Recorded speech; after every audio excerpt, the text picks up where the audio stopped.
مولاي صل وسلم دائما أبدا على حبيبك خير الخلق كلهم هو الحبيب الذي ترجى شفاعته لكل هول من الأهوال مقتحم يا ربي بالمصطفى بلغ مقاصدنا واغفر لنا ما مضى يا واسع الكرم. Assalamualaikum warahmatullahi wabarakatuh.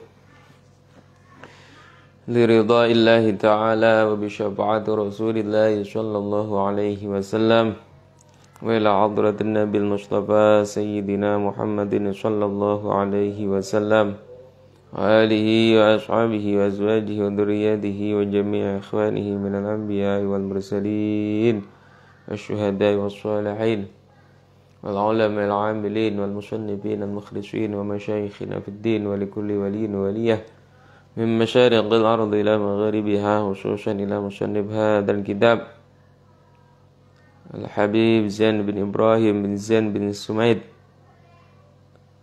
wa usulihi wa furu'ihi wa jami'i masyayikhina wa asatidina wa muallimina wa ulamaina wa ila abaina wa ummahatina wa ajdadina wa jaddatina wa nakhussu khususan ila syayikhina wa murabbi ruhina wa abina al-maghfur lah wa maki Haji Muhammad Mudaris SM bin Haji Muhammad Saleh wa usulihim wa furu'ihim anna Allah yu'ali darajatihim bil jannah wa yu'idu alaina min barakatihim wa asrarihim wa anwarihim wa ulumihim wa nafahatihim fid din wad dunya wal akhirah. Sya'urillahi lahumul Fatihah. A'udzu billahi minasy syaithanir rajim. Bismillahirrahmanirrahim. Alhamdulillahi rabbil alamin arrahmanir rahim maliki yaumiddin. Iyyaka na'budu wa iyyaka nasta'in. اهدنا الصراط المستقيم صراط الذين أنعمت عليهم غير المغضوب عليهم ولا الضالين.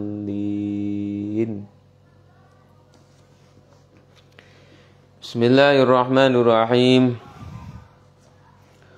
الحمد لله رب العالمين وبه نستعين على أمور الدنيا والدين والصلاة والسلام على أشرف الأنبياء والمرسلين سيدنا ومولانا محمد وعلى آله وصحبه أجمعين.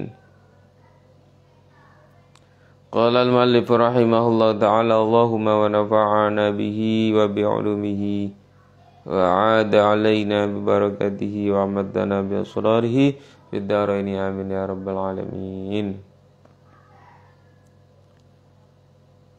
Bismillahirrahmanirrahim. Para pemirsa media sosial Pondok Pesantren Sabirul Hasanah, para santri, para alumni, para wali santri dan rekan-rekan sekalian yang insya Allah kita semua mudah-mudahan selalu dalam limpahan rahmat nikmat dari Allah Subhanahu wa ta'ala. Alhamdulillah pada kesempatan malam hari ini di tengah-tengah kesibukan kita dan juga menjelang istirahat kita, alhamdulillah kita masih bisa mengikuti yaitu sebuah kajian yang mana beberapa hari sebelumnya sudah kita mulai, yaitu kajian yang berkaitan dengan seputar ibadah puasa Ramadan dalam tinjauan fikih. Dengan harapan tujuan kita adalah di dalam melaksanakan ibadah nantinya kita benar-benar berdasarkan ilmu dan tuntunan syariat, sehingga amaliyah kita menjadi amaliyah yang sempurna, amaliyah yang dari sisi fikih diterima oleh Allah Subhanahu wa ta'ala, dan juga dari sisi akhlak, dari sisi ibadah juga menghasilkan pahala yang berlipat ganda dari Allah Subhanahu wa taala. Amin ya rabbal alamin. Oleh karena itu pada kesempatan malam hari ini kami akan menyampaikan kelanjutan dari permasalahan yang berkaitan dengan tata cara atau kaifiyah atau aturan-aturan dalam ibadah puasa yang kami ambil dari kitab At-Taqriratus Sadidah fil Masailil Mufidah yang ditulis oleh Al-Habib Zain bin Smith, seorang ulama yang terkemuka di kota Madinah. Ya, mudah-mudahan apa yang kami sampaikan bisa dipahami bersama dan kita diberikan kemudahan, diberikan kekuatan untuk mengamalkannya. Amin ya rabbal alamin. Para santri, para alumni, para netizen dari media sosial Pondok Pesantren Sabilul Hasanah, di dalam kitab ini dijelaskan bahwasannya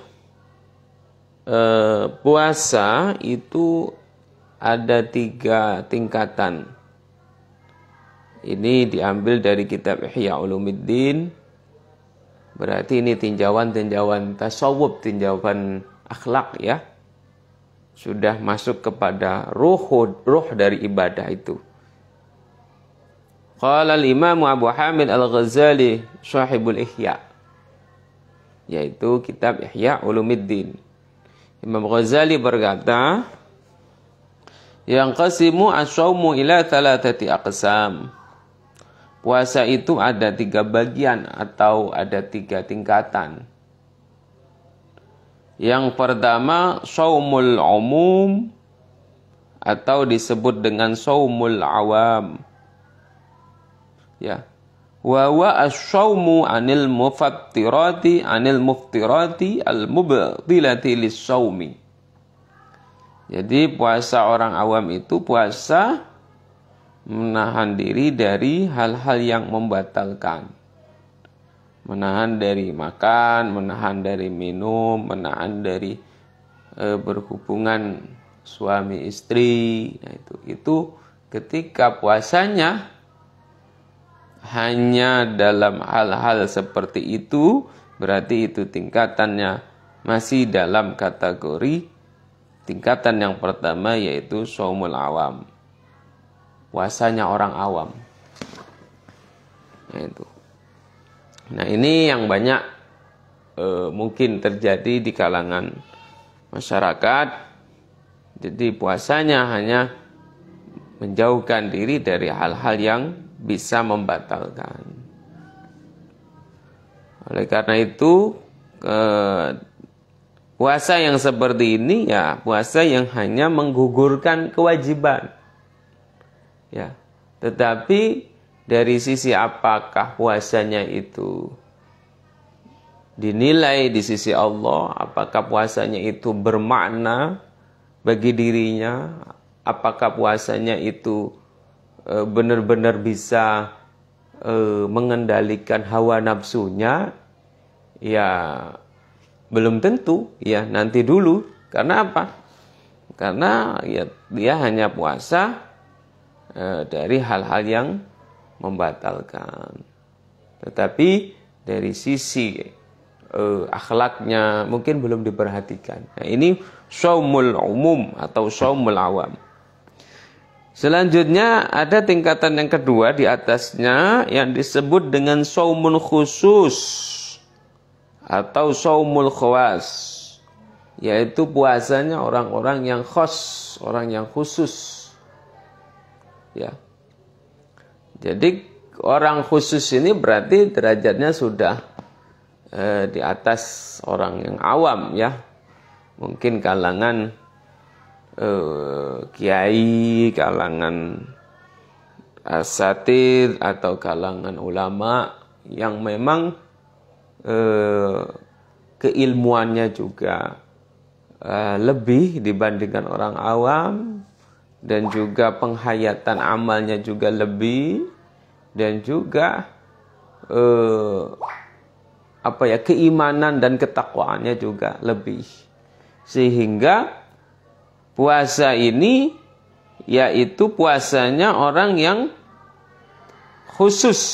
Apa itu ya orang yang khusus? Puasa orang yang khusus itu yaitu wa huwa as-shaumu 'anil ma'asi.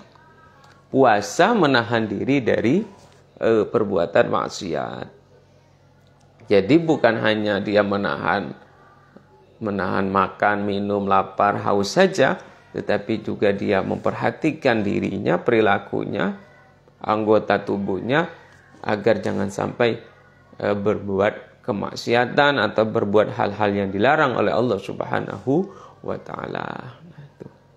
Nah, harapan kita ya kalau bisa kita berpuasa itu ya mungkin naik derajatnya bukan hanya dari tingkatan orang awam saja, tetapi lebih dari itu kalau bisa, yaitu juga berusaha untuk menahan diri dari segala dosa dan segala maksiat ya. Ya, kalaupun misalnya tidak totalitas, tetapi ya kita sudah berusaha semaksimal mungkin ya. Ketika nanti ada perbuatan dosa yang kita lakukan apa karena dasar tidak sengaja, ya kita bertaubat, istighfar, besoknya ketika puasa lagi ya jangan sampai terulang lagi. Nah, jadi semakin hari semakin meningkat ya kualitas ibadah puasa kita itu. Jadi puasanya orang khusus ini ya puasa dari berkata jelek, puasa dari melihat hal-hal yang dilarang, puasa dari ya mendengar hal-hal yang dilarang, puasa dari menyakiti orang ya. Nah, itu. Jadi semua bentuk maksiat memang dihindari. Nah, itu orang yang khusus ya. Yang ketiga ada yang namanya shaumu khususil khusus. Shaumu khususil khusus atau khawasil khawas, yaitu puasanya orang yang khusus, orang yang khusus di antara orang yang khusus. Berarti orang yang memang tingkatannya tingkatan spesial ya. Orang-orang yang pilihan ya. Ya, orang-orang yang pilihan itu. Ya, mungkin ya kalau kelasnya kalau kelas eksekutif atau kelas VIP ya gitu seperti itu ya. Nah, ini adalah orang-orang yang dalam kategori mungkin sudah orang yang ma'rifatullah, orang yang sudah mengenal Allah, arifum billah, atau juga kalangan auliyaillah, para wali-wali Allah, kekasih-kekasih Allah, yang memang ya di dalam batinnya ya hanya terlintas ya semata-mata Allah, kebesaran Allah ya, kekuatan Allah. Nah, itu ya. Sehingga puasanya orang yang khawasil khawas itu adalah as-saumu amma siwallah, puasa dari sesuatu selain Allah. Jadi benar-benar mengkondisikan dirinya, hatinya, pikirannya, semuanya hanya Allah. Jadi tidak memikirkan selain Allah. Kalaupun terpikir selain Allah, mungkin dia langsung tergambar kebesaran Allah. Terpikir sesuatu, misalnya langsung tergambar rahmatnya Allah. Terpikir sesuatu, langsung tergambar nikmatnya Allah. Nah, seperti itu. Nah, itu puasa khawasil khawas ya. Nah, ini beberapa tingkatan puasa yang disampaikan oleh Imam Al-Ghazali di dalam kitab Ihya Ulumuddin. Jadi ya tinggal kita berada di tingkatan pertama atau kedua atau ketiga ya. Kalau memang masih di tingkatan yang pertama ya kita berusaha ya bagaimana caranya supaya ya setiap datang Ramadan ya meningkat kualitas puasa kita.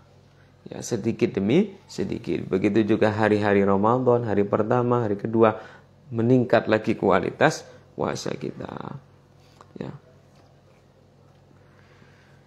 Selanjutnya, para pemirsa Facebook BPSH Pondok Pesantren Sabilul Hasanah rahimakumullah. Yang selanjutnya yang ingin kami sampaikan yaitu berkaitan dengan perkara-perkara yang dimakruhkan ketika berpuasa. Di dalam kitab ini disebutkan makruhatus shaum. Hal-hal yang dimakruhkan ketika berpuasa. Di sini ada 8 perkara atau 8 hal. Yang pertama al-alku.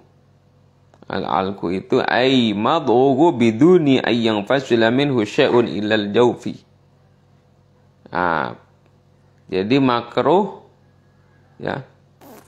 Makruh mengemut sesuatu ya. Yang mana sesuatu itu ya berada di lubang-lubang tubuh kita yang bisa sampai ke dalam perut. Misalnya ngemut jari-jari, nah itu makruh. Ngemut jari-jari. Bahkan bisa batal seperti apa? Bisa membatalkannya itu ketika jari-jari ini, karena gitu ya, ini puasa. Ketika jari-jari ini basah, ketika berimut basah, ada airnya. Air ini kan berarti air yang sudah bukan air ludah yang di dalam lagi, menjadi bagian air ludah yang di luar. Kita emut lagi. Nah, terus masuk ke dalam air ini tadi, basahan ini tadi. Nah, itu ada air yang masuk ke dalam mulut, bisa membatalkan. Makanya hati-hati ya. Tuh, makanya ngemut, ngemut itu istilahnya ya ngemut. Ngemut jari-jari atau ngemut pena, bisa ada pena ya. Sering itu kan kita sambil nulis kadang sambil gigit pena atau naruh pena di ujung mulut gini. Nah, itu hati-hati sekali ketika berpuasa, jangan sampai nanti membatalkan. Nah, ngemutnya itu sudah makruh. Nah, itu karena apa? Karena khawatir bisa membatalkan. Yang kedua, dzauqut ta'am biduni hajatin ma'adami wusuli syai'in ilal jawf. Ya,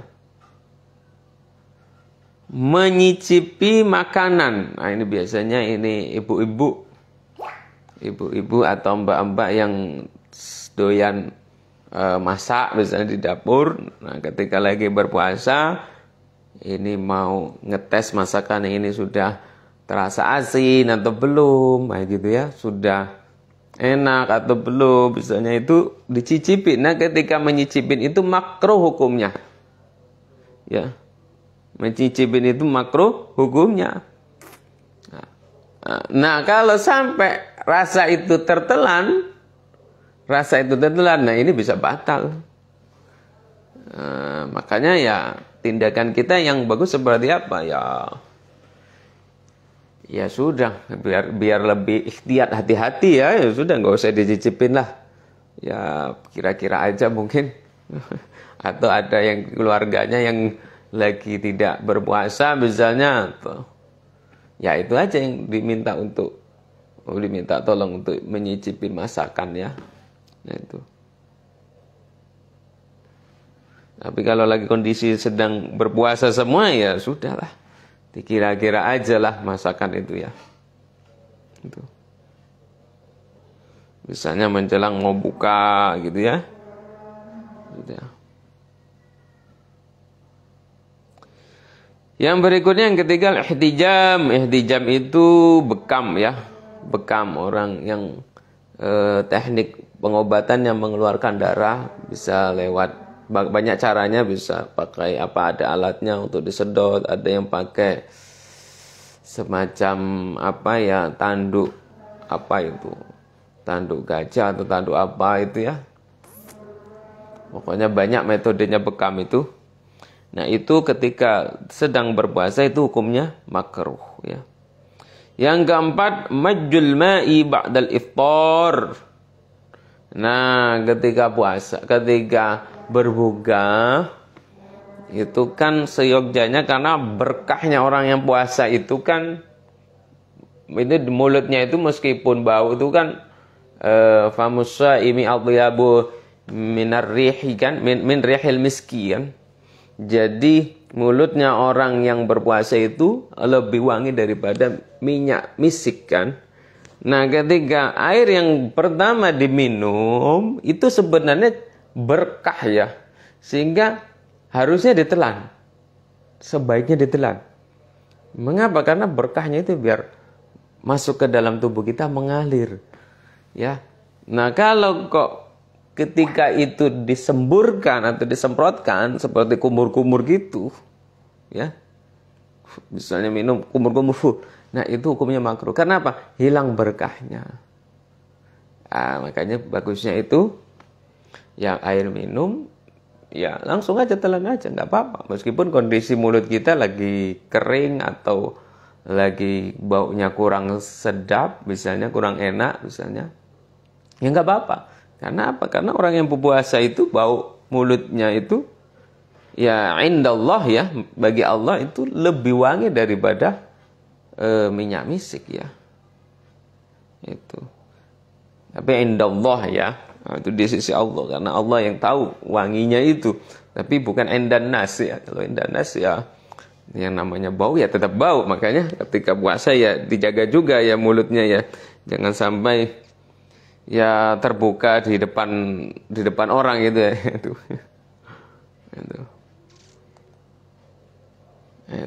Nah itu jadi berkahnya ya, berkahnya itu yang diharapkan. Jadi ketika berbuka itu benar-benar makanan atau air itu masuk ke dalam tubuh supaya tubuh kita mengalir keberkahan dari puasa itu. Yang kelima al-ghuslu bil inqimas, yaitu mandi dengan menyelam. Apa ya kalau bahasa Jawanya itu selulup, menyelam. Itu berendam. Nah ya. Jadi mandi dengan merendam badan. Nah itu makruh hukumnya. Atau berenang itu makruh hukumnya. Ya kalau mandi ya mandi dengan disiram ya. Bisabbil ma' kalau mau mandi dengan menyiram air ya. Karena khawatir kalau berendam itu bisa masuk ke dalam lubang-lubang tubuh kita. Nah itu ketika masuk ke dalam lubang tubuh itu kan bisa membatalkan. Yang keenam as-siwaku ba'da zawal, menggunakan siwak atau gosok gigi. Siwak itu pakai kayu arok itu ya, atau gosok gigi ba'da zawal, setelah tergelincirnya matahari, yaitu setelah masuknya waktu zuhur. Ya, itu nggak boleh lagi, alias hukumnya makruh itu. Dan khawatir juga bisa membatalkan. Kalau gosok gigi terus tertelan, misalnya bisa membatalkan juga ya. Tertelan ininya bukan sikat giginya yang tertelan, bukan. Apa cairan apa pasta giginya itu ya. Itu yang ketelan ya.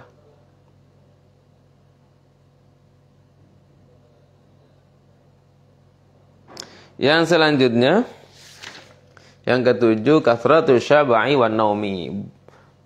Sering kenyang ketika buka atau kenyang ketika sahur. Nah itu ya. Dan juga banyak tidur. Nah, itu makruh. Ya meskipun naumus shaim ibadah, tapi ya jangan kita sepanjang hari tidur aja ya. Ya nilai ibadahnya akan sangat sedikit sekali ya. Apalagi kalau tidur sampai meninggalkan kewajiban sholat misalnya, wah itu sudah berdosa ya. Ya. Tuh, makanya ya tidurnya ya dikurangin ya, banyakkan ibadah, banyakkan ya apa majelis taklim, hadir di majelis taklim, baca Quran, nah itu ya. Wal khadhu fi ma la ya'ni, kemudian juga jangan banyak melakukan hal-hal yang tidak manfaat. Itu ketika banyak melakukan hal yang tidak manfaat, yaitu makruh hukumnya. Ya, misalnya bersendau gurau itu kan nggak ada manfaatnya. Nah itu ya boleh, tapi ya kadarnya jangan terlalu banyak ya. Nah, itu. Tuh. Yang kedelapan, tanawwulu syahwat al-mubahah, yaitu melakukan keinginan-keinginan syahwat yang dibolehkan. Kalau syahwat yang tidak dibolehkan kan bisa haram ya. Itu. Tapi kalau syahwat yang mubahah itu hukumnya makruh. Contohnya seperti apa ya di sini minal mashmumati, seperti mencium bau-bauan itu ya. Itu karena itu kan bagian dari syahwat. Syahwat orang kan, keinginan orang itu yang harum-harum itu ya. Nah itu. Nah ini kalau melakukan itu bisa makruh hukumnya. Atau melihat sesuatu yang boleh, contohnya melihat yang mubah. Ya, melihat pemandangan itu ya. Itu kalau syahwat itu yang mubah terlalu banyak, maksudnya ini ya, itu bisa menjadikan makruh puasanya ya. Hukumnya makruh. Jadi hukum melakukannya ini makruh ketika berpuasa. Nah, itu ada 8 kemakruhan-kemakruhan di dalam berpuasa. Yang selanjutnya kita akan masuk dalam hal yang sangat penting dalam ibadah puasa yang harus kita jauhi, kita hindari. Apa itu? Mubtilatus shaum. Perkara-perkara atau hal-hal yang bisa membatalkan puasa. Bisa membatalkan puasa. Ada 2 bagian besar. Hiya qismani. Jadi ada 2 klasifikasi ya. Yang pertama, qismun yubtilu thawabas shaumi las-shauma nafsahu. Yaitu bagian yang membatalkan pahala puasanya. Jadi pahala puasanya batal. Wah, itu ya gugur, hilang pahala puasanya. Las-shauma nafsahu, tidak puasanya. Jadi puasanya tidak batal, tapi pahalanya hilang. Ya, ini yang dikatakan oleh Rasulullah, kam min shaimin laisa lahu min siyamihi illa ju' wal 'atas. Jadi puasanya cuma dapat lapar, haus, tidak dapat pahala. Yaitu fala yajibu alaikil qadha. Nah, yang seperti ini tidak wajib qadha. Tapi ya tidak akan mendapatkan apa-apa. Wa tusamma muhbitatin, yang disebut dengan muhbitat ya. Yang kedua, qismun yabdulu shauma wa kadzalika tsawab, yaitu hal yang membatalkan puasa dan juga pahala puasanya. Ya, kalau puasanya batal ya otomatis pahalanya tidak dapat. In kana bi ghairi udhrin, apabila dilakukan tanpa uzur. Nah, fayajibu fihil qadha, maka wajib atasnya untuk mengqadha, yaitu. Nah, kalau ada uzur ya batal puasanya, tapi terkadang pahalanya dapat. Ya. Contohnya orang sakit ya, kalau sudah niat dia puasa, tahu-tahu memang dia tidak mampu menyelesaikan puasa di hari itu, maka dengan niat dia puasa itu dia sudah mendapat sebuah pahala ya. Pahala ya. Tapi karena berhubung dia sakit dan tidak bisa dipaksakan lagi untuk puasa, akhirnya dia batal, yaitu sudah dinilai pahala. Namun karena puasanya batal tadi tetap wajib qadha ya. Ya, bagian yang pertama yang disebut dengan muhbitat, yang menggugurkan pahala puasa, itu ada beberapa perkara. Jadi ada beberapa tindakan, perbuatan yang bisa menggugurkan pahala puasa. Yang pertama, al-ghibatu. Nah, ghibah. Ghibah itu apa ya?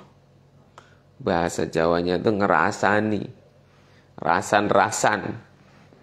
Yaitu ngomongin kejelekan orang, ngomongin sesuatu yang tidak disenengin oleh orang yang diomongin itu.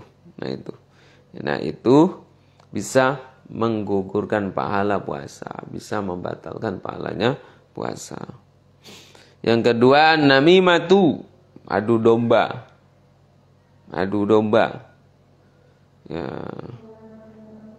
Yang ketiga, al-kadzibu, bohong, berdusta atau berbohong. Nah, itu. Misalnya contohnya seperti santri, nah ditanya dari mana kamu, padahal dari luar pondok, dia ngomong tidak, dari belakang, nah itu. Padahal habis keluar dari wilayah pondok misalnya, nah, karena takut nanti dihukum disanksi, akhirnya bohong. Nah itu bisa juga menggugurkan pahala puasa. Yang keempat, an-nadharu lima yahrumu aw lima yahillu bisyahwatin, yaitu melihat sesuatu yang haram meskipun tanpa syahwat, karena sudah mengandung keharaman itu ya bisa menggugurkan pahala. Contohnya melihat wanita yang bukan mahramnya, ya, melihat gambar-gambar yang tidak senonoh misalnya, itu. Nah itu bisa membatalkan pahala puasa. Atau yang halal, melihat sesuatu yang halal tapi bisyahwat, itu tidak boleh juga karena ada syahwat tadi. Melihat sesama jenis tapi dengan syahwat. Nah melihat sesama jenis itu kan boleh, laki-laki melihat laki-laki tapi ada syahwat, nah itu berarti juga bisa menggugurkan pahalanya puasa. Yang kelima, yaminu al-kadzibah, sumpah palsu. Ya. Sumpah tapi tidak ada dasar atau niatan yang benar, ya, itu. Yang keenam, qauluz zur wal fuhsyu wal amalu bihi.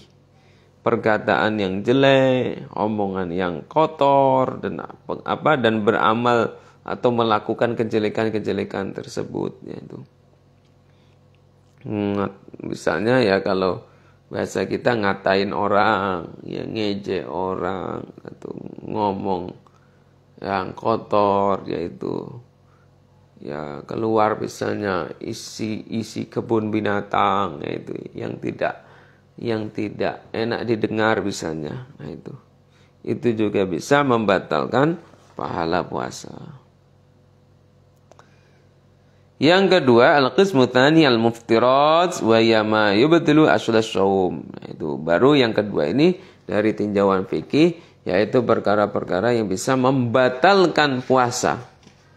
Yang disinilah orang akan punya kewajiban ketika batal, dia harus diqadha, harus mengqadha di hari-hari setelah Ramadan itu. Yang pertama yang membatalkan puasa ar-riddatu, yaitu murtad, orang keluar dari agama Islam. Yang kedua al-haidhu wan nifasu wal wiladah, haid, nifas, wiladah. Misalnya tengah hari misalnya tahu-tahu keluar darah haid untuk mbak-mbak atau untuk ibu-ibu, ya, maka itu batal puasanya. Tuh.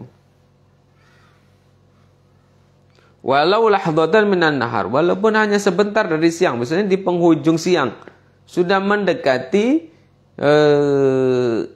maghrib, tahu-tahu keluar darah. Nah, ketika keluar darah itu, nah, berarti itu darah haid. Nah, karena haid membatalkan puasa, berarti puasa hari itu ya tidak dihitung alias batal, yang nanti harus diqadha, ya. Yang ketiga, al-mubtiratu tsalits al-junun, gila. Gila, ya. Yang keempat, al-ighma wa sukru, yaitu orang yang sakit epilepsi, ayan, dan juga orang yang mabuk. Nah, mabuk itu kan hilang akalnya. Kemudian al-khamis al-jima', yaitu bersetubuh suami istri di siang hari Ramadan. Nah, itu membatalkan. Nah, ketika orang yang melakukan ini ada 5 sanksinya. Ya, ada 5 konsekuensi hukumnya untuk orang yang berkumpul atau berhubungan suami istri di siang Ramadan. Yang pertama, luhuqul ithmi, maka dia akan mendapat dosa. Karena apa? Karena sudah mengotori kesucian hari Ramadan. Itu. Yang kedua, wujubul imsak, wajib tetap imsak, menahan diri, tidak boleh makan minum sampai maghrib, meskipun status puasanya sudah batal. Yang ketiga, wujubut ta'zir, wajib ditakzir. Nah, ini ta'zir ini urusannya ke hakim atau ke imam, ya. Ya, ta'zirnya berupa apa ya? At-ta'dib, bisa dididik, dinasihatin bisa. Itu. Ya, ini pandangan ta'zir ini ya sesuai dengan ya kemaslahatan. Ya, ini diserahkan kepada hakim nanti untuk menentukan ta'zirnya apa. Yang keempat, wujubul qadha, wajib untuk mengqadha di hari setelah Ramadan. Yang kelima, wujubul kafarah al-uzma, wajib membayar kafaratul uzma, kafarat yang besar.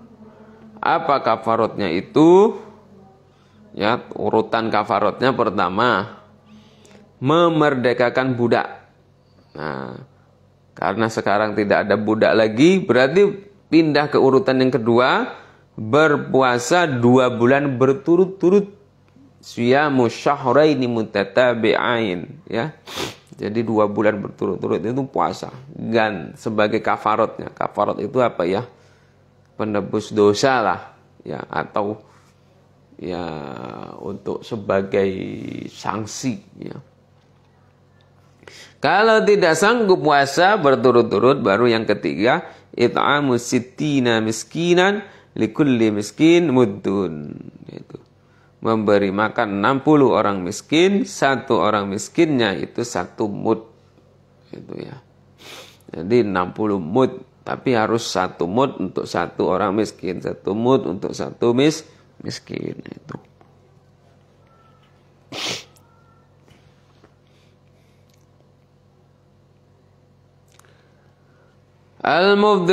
Al-mufdirus sadis, ya. Kemudian hal-hal yang membatalkan puasa. Yang keenam, busulu ainin min manfadin maftuhin ila jauf, sampainya sesuatu benda itu bisa cair, ya, bisa padat, ya.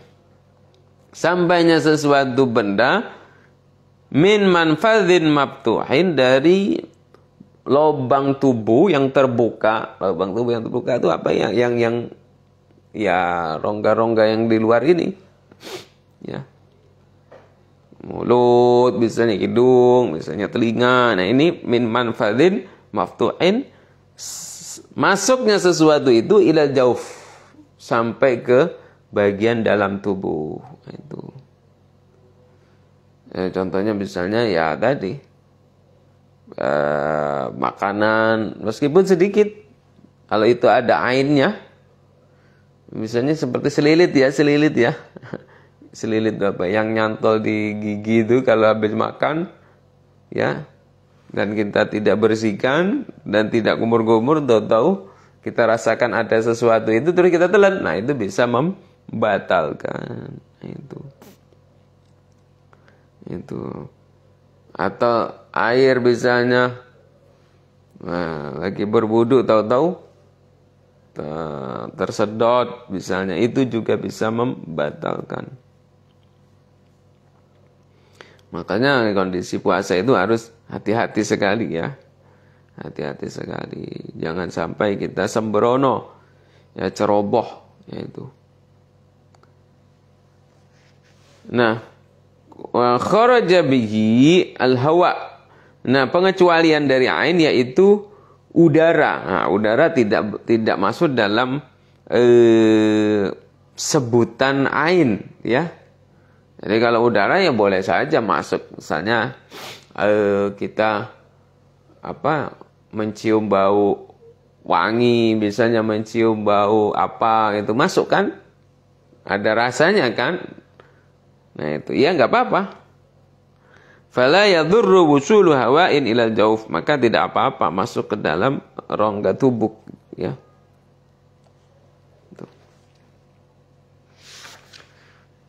Nah, gimana dengan orang yang merokok? Ya, merokok itu ada ainnya. Ya, merokok itu ada ainnya. Ainnya apa?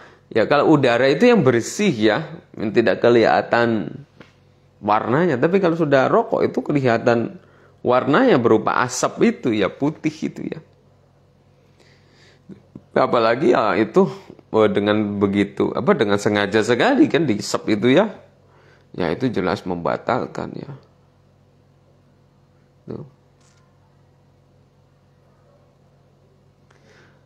Nah, kemudian ada bahasa manfadhin maftuhin. Jadi melalui lubang tubuh yang terbuka. Nah, ada sebuah pengecualian kalau ada lubang tubuh yang tertutup itu tidak apa-apa. Contohnya seperti mata. Nah, mata ini tidak masuk dalam kategori, tidak masuk dalam sebutan manfadhin maftuhin. Ya. Sehingga ketika orang menggunakan tetes mata itu enggak membatalkan. Itu. Idza wasalatil ain ilal jauf min manfadhin ghairi maftuhin kahduni wa nahwihi, ya. Bitasharrubil masam wa kullul manafidhi maftuhatun fi madhahibil Imam Syafi'i ilal ain. Jadi menurut madhab Imam Syafi'i, ya, ada pengecualian lubang yang terbuka itu dikecualikan mata. Kalau mata ini adalah lubang tapi tertutup. Nah, ketika masuk sesuatu, misalnya tadi tetes mata atau kemasukan apa, maka itu tidak membatalkan. Ya, tidak membatalkan. Atau juga masuknya sesuatu ke dalam tubuh itu bitasyarrubil masam, melalui rongga-rongga, bukan rongga, maaf, melalui pori-pori tubuh, ya, melalui pori tubuh, ya, misalnya kan seperti kita ngoleskan balsem ya, nah itu kan balsem itu menyerap, tapi menyerapnya itu lewat pori. Nah, ini tidak membatalkan. Sehingga kan kita kadang merasakan panas di dalam, atau misalnya pakai hunter paint ya, itu kan meresap ke pori-pori sehingga yang pegel-pegel itu bisa hilang. Nah, itu. Kalau yang seperti itu tidak membatalkan. Karena masuknya tidak melalui lubang yang terbuka, tapi melalui pori-pori. Ya, begitu juga tadi mata. Mata itu tidak lubang yang terbuka. Memang lubang tapi tidak terbuka alias tertutup. Sehingga tidak membatalkan.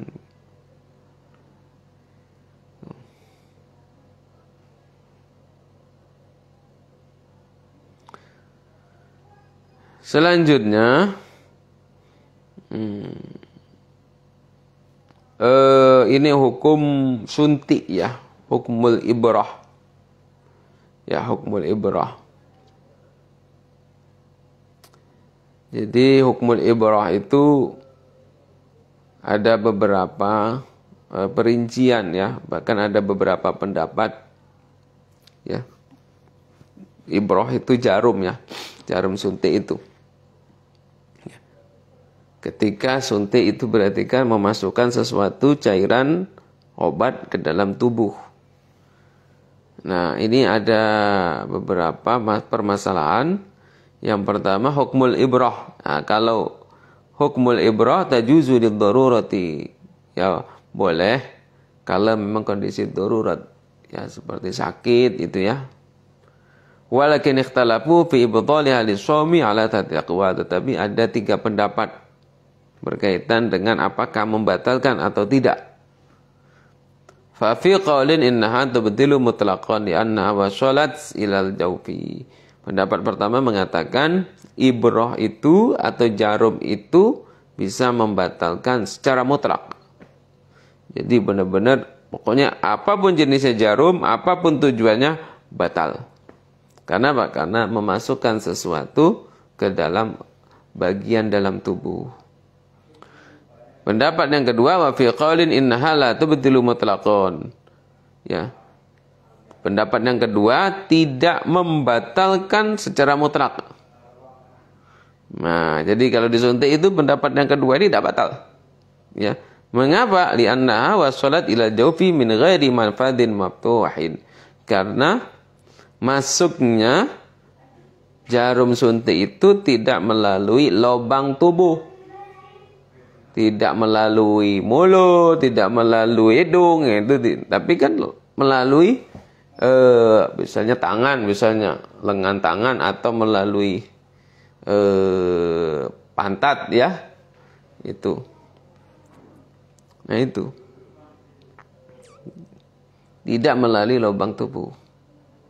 Nah, kalau yang berarti mafhum mukhalafahnya, kalau dia melalui lubang tubuh, ya batal, ya. Pendapat yang ketiga, tafsil. Wa qaulin fihi tafsil. Tafsil itu ada perincian. Ya. Perinciannya, nah ini pendapat yang as-shah, yang paling sahih. Nah, perinciannya apa? Yang pertama, idza kanat mughadhdhiyatan fatubtilus shaum. Kalau suntikan itu berupa zat yang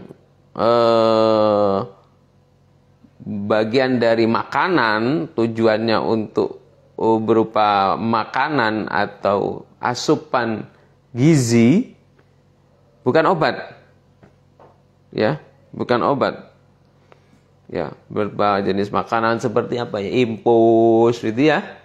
Infus itu kan pengganti makanan, ya.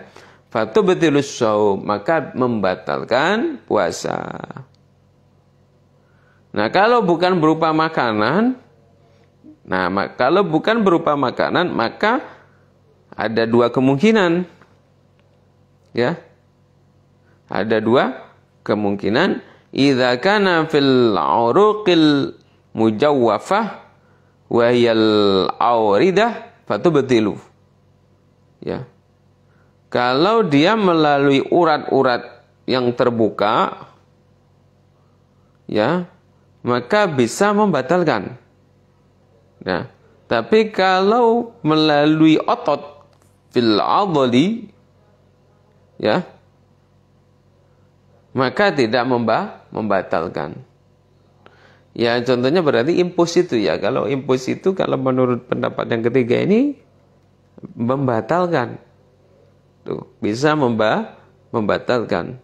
Karena apa? Karena jelas diambil uratnya sehingga masuk ke dalam urat itu, ya. Tapi kalau jenis suntik itu kan tidak lewat urat, ya, tapi ya langsung ke badan aja. Langsung ke tubuh aja, nanti baru dari tubuh itu menyerap ke dalam aliran-aliran darah itu, ya, kalau suntik.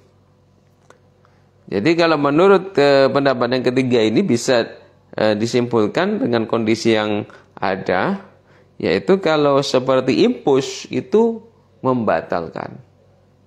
Tapi kalau suntik, hanya suntik, misalnya di tangan atau di paha itu, ya, itu tidak membatalkan. Nah, itu.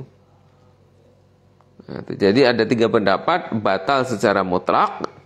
Yang kedua tidak batal secara mutlak. Yang ketiga diperinci tadi, ya. Itu hukum dari jarum atau suntikan.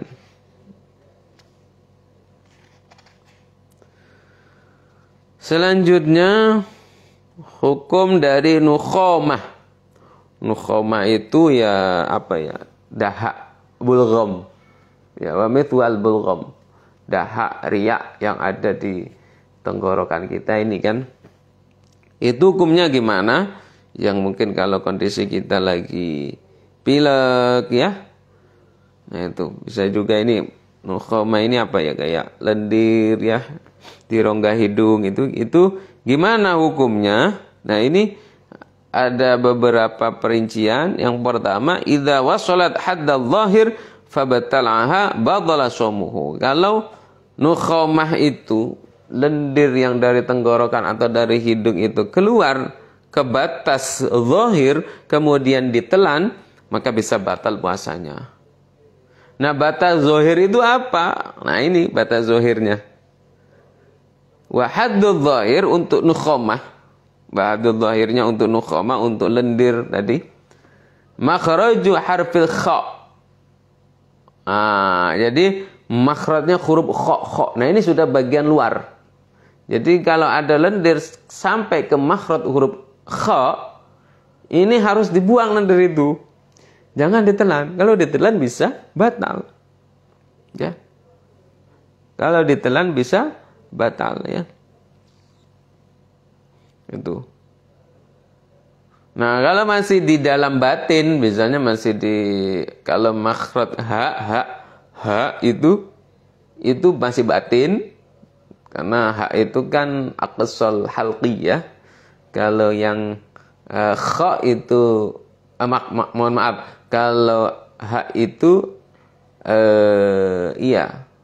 adnal halqi, ya, bagian dalam.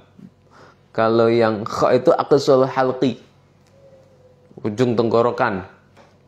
Kalau yang ha pangkal di dalam. Kalau ha itu masih batin. Jadi kalau ada lendir masih di dalam sini, ini ditelan tidak apa-apa. Tapi kalau sudah ke kha itu sudah di luar itu, maka jangan ditelan, dikeluarkan. Itu. Nah, kalau yang di tengah-tengah ha itu kan wasatil halqi, ya, di tengah-tengah tenggorokan itu menurut Imam Nawawi itu zahir, tapi menurut Imam Rafi'i itu batin. Ya, ambil Imam Rafi'i saja berarti yang enak. Berarti itu bagian dalam masih, ya. Tidak apa-apa kalau ditelan. Itu. Jadi dibahas, ya, sampai permasalahan masalah lendir atau dahak, ya. Yang ketiga, ibtila'ir riq, permasalahan menelan ludah. Nah, menelan ludah. Nah, kalau kondisinya masyaqqat, sulit untuk dijaga, ya ditelan nggak apa-apa. Tapi ada batasannya. Ya, jangan sembarangan menelan. Yang mana yang batal, yang mana yang tidak, ini harus diperhatikan. Karena yang namanya ludah itu kan pasti ada dalam mulut kita, yang pasti setiap saat akan tertelan. Tapi diingat, dalam kondisi puasa ada hal-hal yang perlu diperhatikan. Jangan sampai nanti membatalkan. Yang pertama, yang boleh ditelan itu ayyakuna khalisan. Ya, ludah itu dalam keadaan murni ludah, tidak ada campuran apa-apa. Ya, tidak ada campuran apa-apa. Ai safyan la mukhtalitan bi ghairihi, yaitu tidak tercampur apa-apa. Kalau sampai tercampur, ya, tercampur apa? Misalnya tercampur sirup misalnya, ya. Atau tercampur darah, misalnya kayak kita gusi berdarah, itu, ya, hati-hati, ya. Itu cepat-cepat kumur-kumur, hilangkan darahnya itu, ya. Nah, itu kalau ditelan bisa membatalkan. Tuh. Yang kedua, iyakuna tahiran la mutanajjisan. Nah, itu tadi ludahnya harus ludah yang suci. Kalau mutanajjis seperti yang tercampur darah tadi, itu bisa membatalkan. Yang ketiga iyakuna mim ma'danihi, yaitu air ludah yang berasal dari dalam, ya. Tidak ludah yang sudah dari luar mulut. Misalnya ludah tapi sudah meler keluar, kita masukkan terus kita telan. Nah, itu batal. Jadi untuk mulut yang kaitannya dengan ludah, ini batasannya itu, ya, ini merah-merahnya bibir itu. Kalau sudah di merah-merah bibir ini, bagian bibir yang luar ini, itu sudah hukumnya bagian dohir. Nah, ketika bagian dohir nggak bisa dimasukkan ke dalam perut atau ditelan, itu bisa membatalkan. Jadi ludah Yang tidak membatalkan itu ludah yang masih dalam bagian dalam mulut. Kalau sudah keluar di bibir yang merah-merah ini jangan ditelan. Keluarkan aja langsung gitu. Kita ludahkan keluar gitu.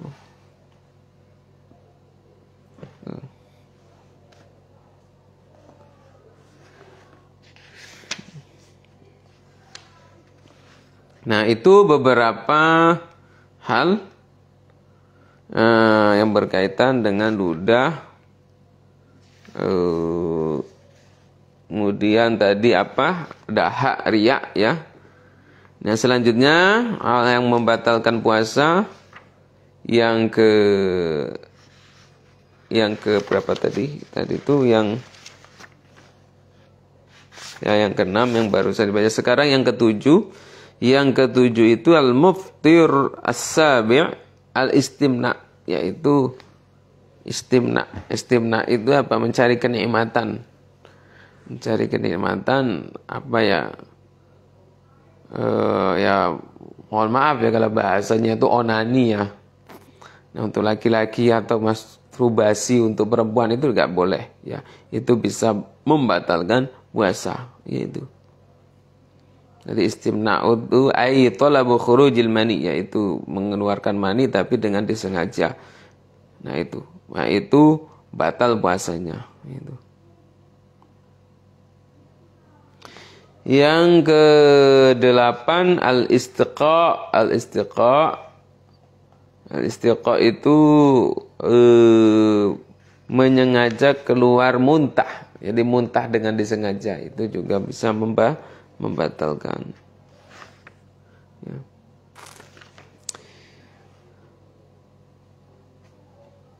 Jadi itu beberapa hal yang membatalkan puasa, yang mungkin banyak sekali problem-problem yang terjadi.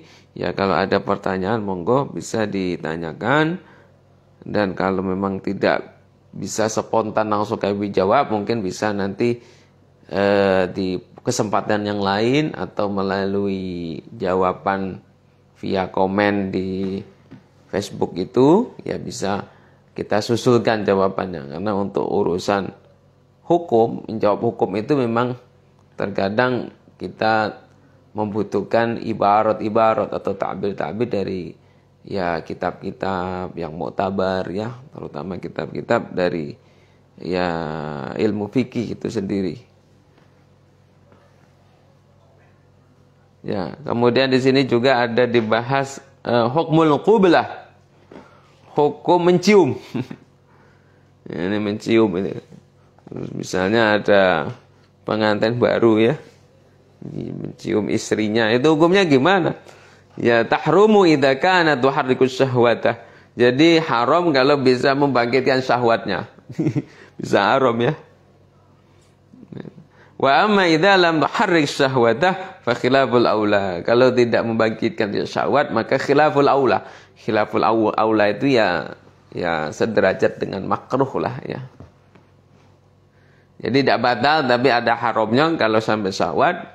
Kalau tidak syahwat ya khilaful aula, makruh. Khilaful aula itu sederajat dengan makruh. Wala tubtilu illa idza anzala bisababiha, dan tidak sampai batal kecuali mencium itu menyebabkan inzal, keluar mani. Nah, itu makanya hati-hati untuk yang sudah punya pasangan, apalagi yang masih pengantin baru, ketika nanti puasa Ramadan, tolong benar-benar diperhatikan. Jangan sampai ya tadi qublah. Ya, qublah yang memang pada dasarnya kan boleh sebelum Ramadan atau ketika tidak puasa atau malam hari puasa boleh. Tapi kalau tengah-tengah puasa jangan dulu. Ya. Nah, itu masalah qublah.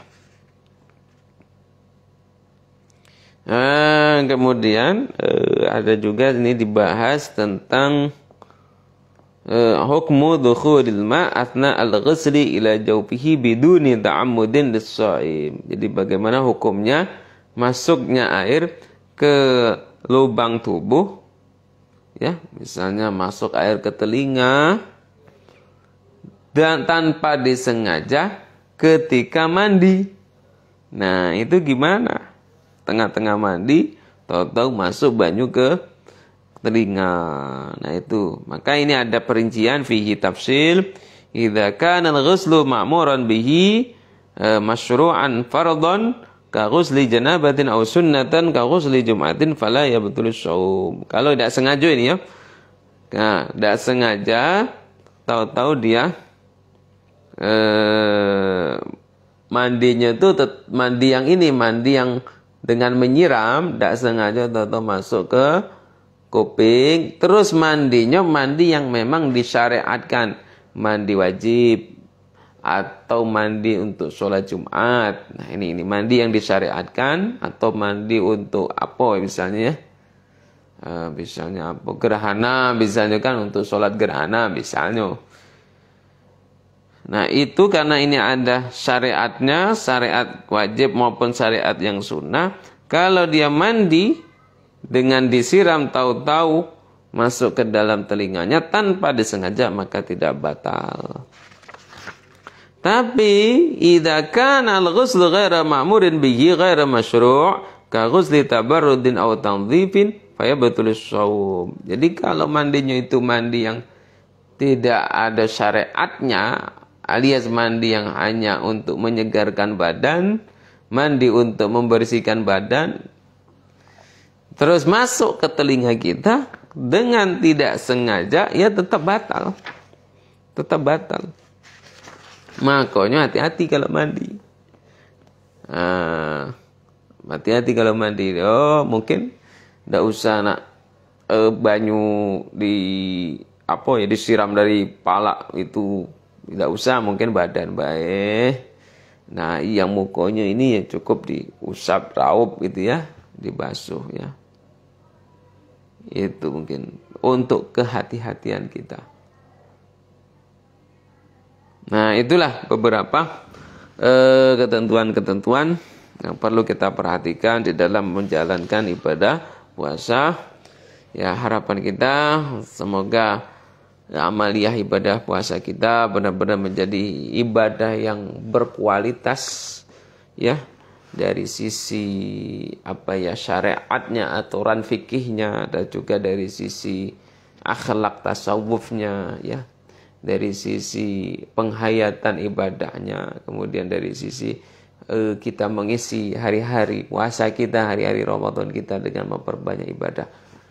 Ya, itu saja mungkin yang bisa kami sampaikan. Dan terakhir kami menyampaikan nanti tiba saatnya ketika sudah ada ketetapan dari pemerintah melalui sidang itsbat penetapan 1 Ramadan 1443 Hijriah, maka kami atas nama keluarga besar Pondok Pesantren Sabil Hasanah mengucapkan selamat menunaikan ibadah Ramadan 1443 Hijriah, dan mudah-mudahan kita semua senantiasa mendapatkan rahmat Allah dalam kondisi sehat walafiat dan beriringan dengan ridha Allah Subhanahu wa taala. Itu saja, lebih kurangnya mohon maaf. Pada Allah mohon ampunannya. Akhirul kalam, wallahul muwaffiq ila aqwamit thoriq. Wassalamualaikum warahmatullahi wabarakatuh. Mari kita tutup dengan doa. Bismillahirrahmanirrahim. Allahumma inni astaudi'uka ma 'allamtanihi waradduhu ilayya 'inda hajati ilayhi wa la tansanihi ولا تنسنيه يا رب العالمين رب فانفعنا ببركاتهم واهدنا الحسنى بحرمتهم وأمتنا في طريقتهم ومعافاتهم من الفتن